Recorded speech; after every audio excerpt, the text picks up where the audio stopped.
चोरों के जो है हित ठगों के बल हैं, जिनके प्रताप से पलते पाप सकल हैं।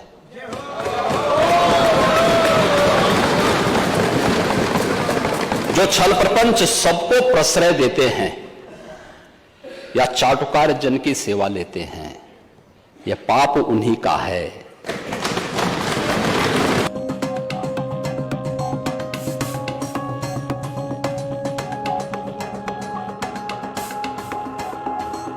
शर्म तो तुम्हें करनी चाहिए जो अपने पाप की सम्मान नहीं कर पाए।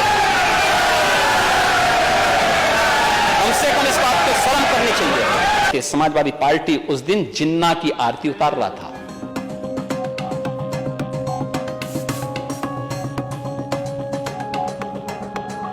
अगर वह एक छक्का मारते ना तो कहते रहे छक्का मार दिया, तो ये ऐसे ही छक्के हैं। क्रिकेट के सिक्सर को, क्रिकेट के छक्के को ये छक्का समझ गए और फिर बोले कि मैं तो वो हूं जो अकेला आया हूं, अकेले ही चला जाता हूं। हमने तो कभी नहीं पढ़ा कि छक्कों की भी शादियां हुआ करती हैं। अब मैं कह रहे थे कि आप अकेले अकेले क्यों कर रहे थे? भाई मैं तो अकेले ही हूं और अकेले ही आया हूं और अकेले ही जाना है। मैं तो अकेले ही जाऊंगा महोदय। हाँ, मॉल में भी जाते नहीं, बॉल नहीं, मैं ये कह रहा हूं।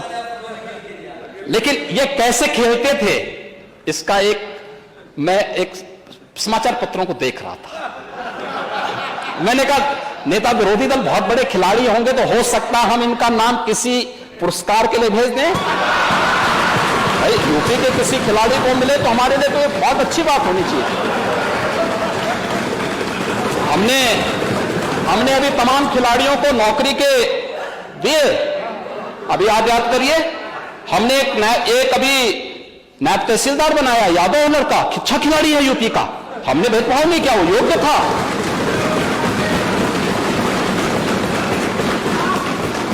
हमने ललित उपाध्याय को दिया, ओलंपिक में मेडल जीते थे। हमने डीपीएसपी बनाया है। सैकड़ों नौजवानों को जो खेल में हमने उनके लिए नौकरी के द्वार खोले हैं। तो मैंने कहा हो सकता है कि राजीव गांधी खेल रत्न पुरस्कार जो दिया जाता था, जो आज हमारी सरकार ने, डबल इंजन सरकार ने जिसे मेजर ध्यानचंद पुरस्कार के रूप में घोषित किया है, तो यूपी के भी किसी व्यक्ति का नाम डालें। और मैं तो ये मानूंगा कि भाई मेरे पूर्ववर्ती सीएम का नाम अगर उसमें आ जाए तो अच्छी बात होगी। तो मैंने कहा देखो अच्छे खिलाड़ी हैं लगता है। तो देखिए क्या आया था दृश्य। महोदय मैं थोड़ा इसको पढ़ लेता हूं और फिर देखिए उसमें औरों के कोटेशन नहीं है। कोटेशन मैं आपके सामने ही पढ़ूंगा। देखिए इसमें था कि सीएम के आते ही बरसे रन, ठीक है। 12वें ओवर में सीएम का शॉट सीधे कप्तान आलोक रंजन के हाथ में चिपक गया।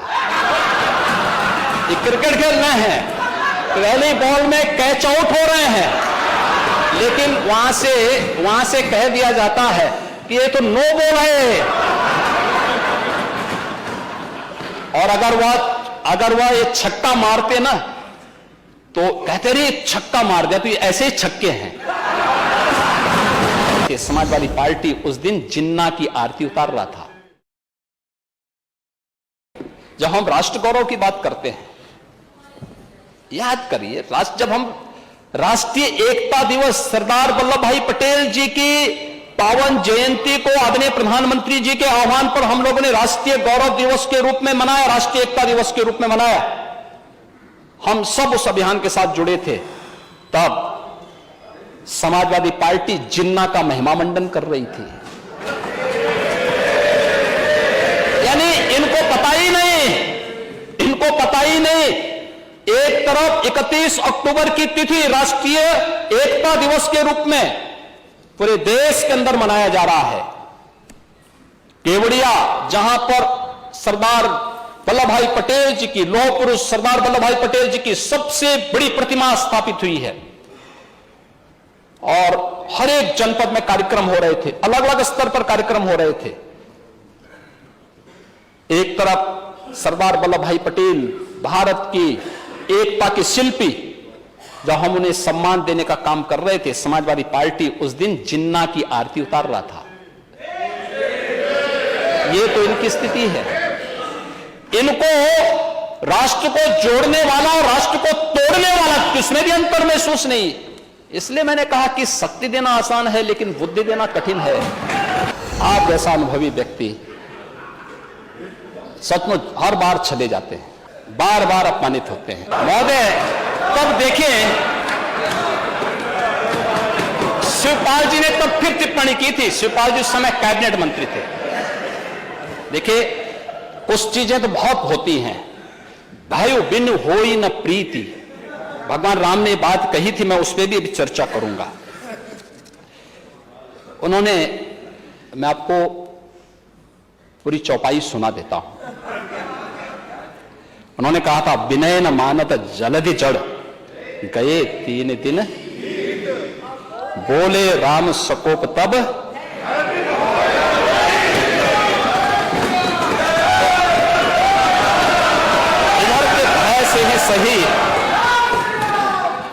इधर के ही भय से सही, लेकिन कम से कम काका श्री को सम्मान मिलना प्रारंभ हो गया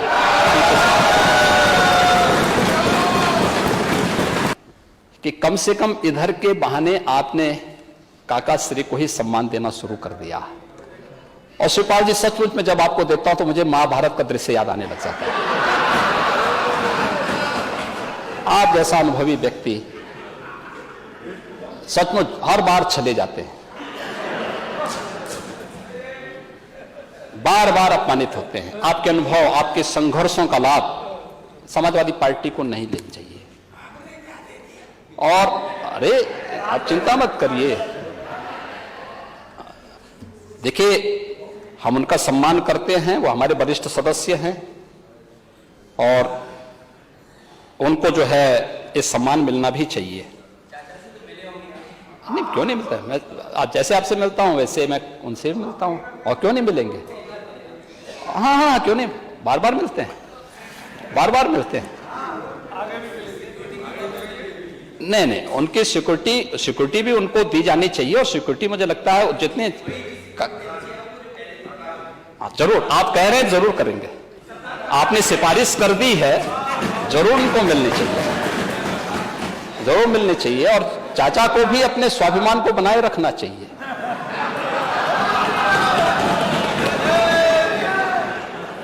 अब चाचा नहीं, चाचा के पूरे समूह को बुला लेंगे, हैं? लेकिन देखिए, चाचा को रहना अकेले ही है। अगर किसी और के साथ हुआ होता, किसी अन्य मत और मजहब के साथ हुआ होता तो क्या होता?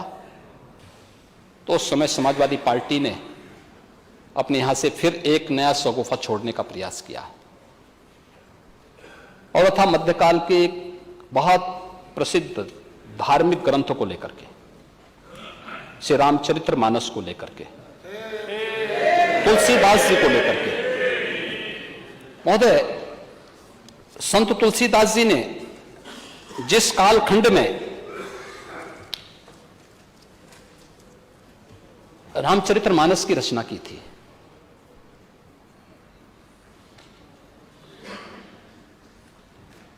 उन जैसा साधक और संत को उस समय की सत्ता का बुलावा आया था। अकबर ने उनको बुलाया था। तुलसीदास जी ने तो एक ही बात उनको कह दी थी कि हम चाकर रघुवीर के पठो लिखो दरबार, तुलसी अब का होई गे नर के मन सबदार। बहुत अच्छा संदेश दे दिया था उन्होंने। और उन्होंने कहा, देखिए, हमारा तो एक ही राजा है, वो राम है। बाकी राम के अलावा मैं किसी को राजा नहीं मानता। आज भी रामलीलाओं का जो प्रचलन है, संत तुलसीदास जी की देन है, समाज को एकजुट करने के लिए।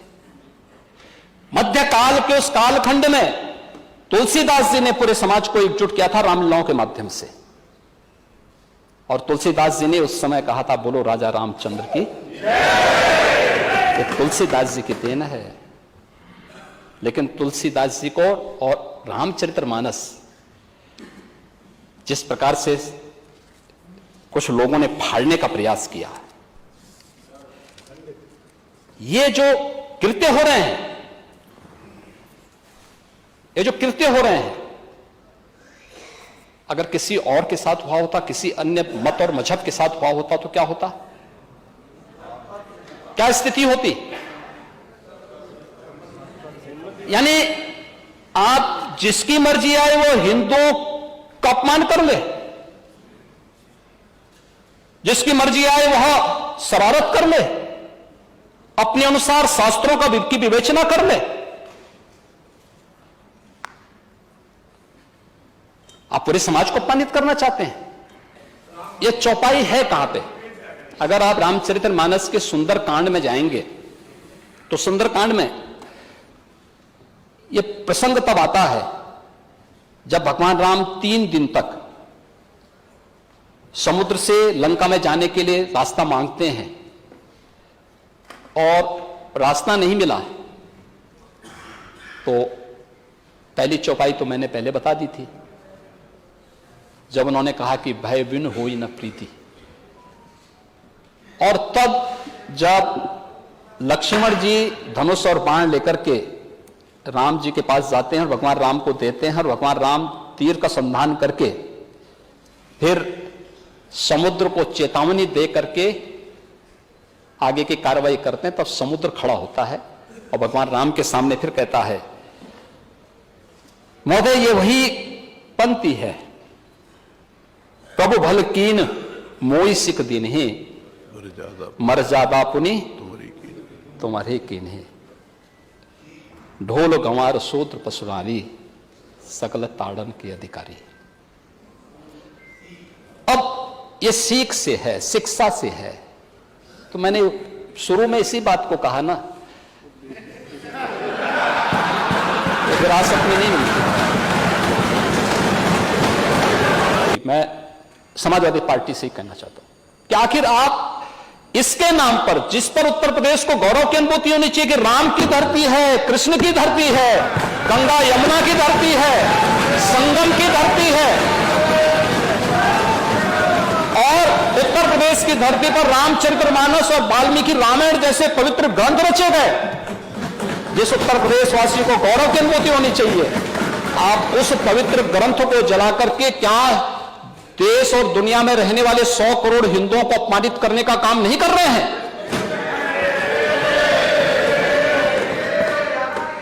और इस प्रकार की अराजकता को कैसे कोई स्वीकार कर सकता है? कैसे कोई स्वीकार कर सकता है? और इसलिए महोदय मुझे तो केवल एक पंक्ति याद आती है, जाके प्रभु दारुण दिखती ना ताके मती। विरासत में तो नहीं मिली थी, लेकिन जो बचा कुचा था वो भी स्वाहा। और अटल जी ने इस संबंध में बहुत अच्छी बात कही थी। वह कहा था उन्होंने, हिंदू तनमन हिंदू जीवन, रग रग हिंदू मेरा परिचय। कहते काबा उत्तर प्रदेश में, अरे बाबा बा ना, कुछ नहीं तो हमको है। ये उत्तर प्रदेश की प्रोग्रेस है। और महोदय इस प्रोग्रेस से लोग इस प्रोग्रेस में सहभागी नहीं बनना चाहते, इस प्रोग्रेस को प्रोत्साहित करने का हिस्सा नहीं बनना चाहते, इसलिए उस पर टिप्पणी करते हैं, बार बार टिप्पणी करते हैं। और उत्तर प्रदेश को आज भी देश के अंदर उसके परसेप्शन को बिगाड़ने के लिए कोई कोर कसर नहीं छोड़ते, किसी भी स्तर पर, चाहे किसी भी स्तर पर करते हैं। लेकिन मैं कह सकता हूं इस बात को, कहते हैं काबा उत्तर प्रदेश में, अरे बाबा बा ना, कुछ नहीं तो हमको है।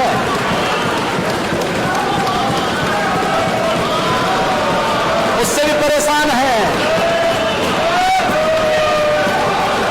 परेशानी तो हर व्यक्ति की समझी जा सकती है। इस नारियल को मिट्टी में मिला देंगे, जो ये अपराधी हैं, जो ये माफिया हैं, आखिर ये पाले किसके द्वारा गए हैं?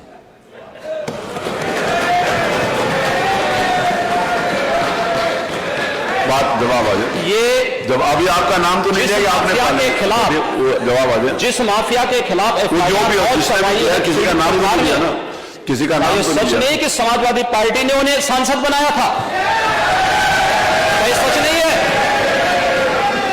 आप अपराधियों को पालेंगे, प्रदेश पार्टी जिस किसी भी पार्टी का रहा हो, बताइए क्या अपराधी नहीं था? किस पार्टी का था? किस पार्टी का था? आप सारे अपराधियों को पालेंगे, उनको माल्यार्पण करेंगे और उसके बाद तमाशा बनाते हैं आप लोग। एक तरफ अपराधियों को प्रश्रय देंगे, उन्हें गले का हार बनाएंगे और दूसरी तरफ फिर दोषारोपण भी करेंगे। मैं उन्हीं पे आ रहा हूं, उन्हीं बातों पे चर्चा करने के लिए आ रहा हूं। हमारी पार्टी में आप बताइए किस पार्टी का सदस्य है? क्योंकि बहुजन समाज पार्टी से आपकी दोस्ती है, इसलिए बहुजन समाज पार्टी का नाम नहीं ले रहे आप। हम भी उन्हीं बातों पे कह रहे हैं। क्या ये सच नहीं कि जिस अतीक अहमद के खिलाफ पीड़ित परिवारों ने मुकदमा दर्ज कराया, उसके परिवार के खिलाफ, वह समाजवादी पार्टी के द्वारा पोषित माफिया है और उसकी कमर को तोड़ने का काम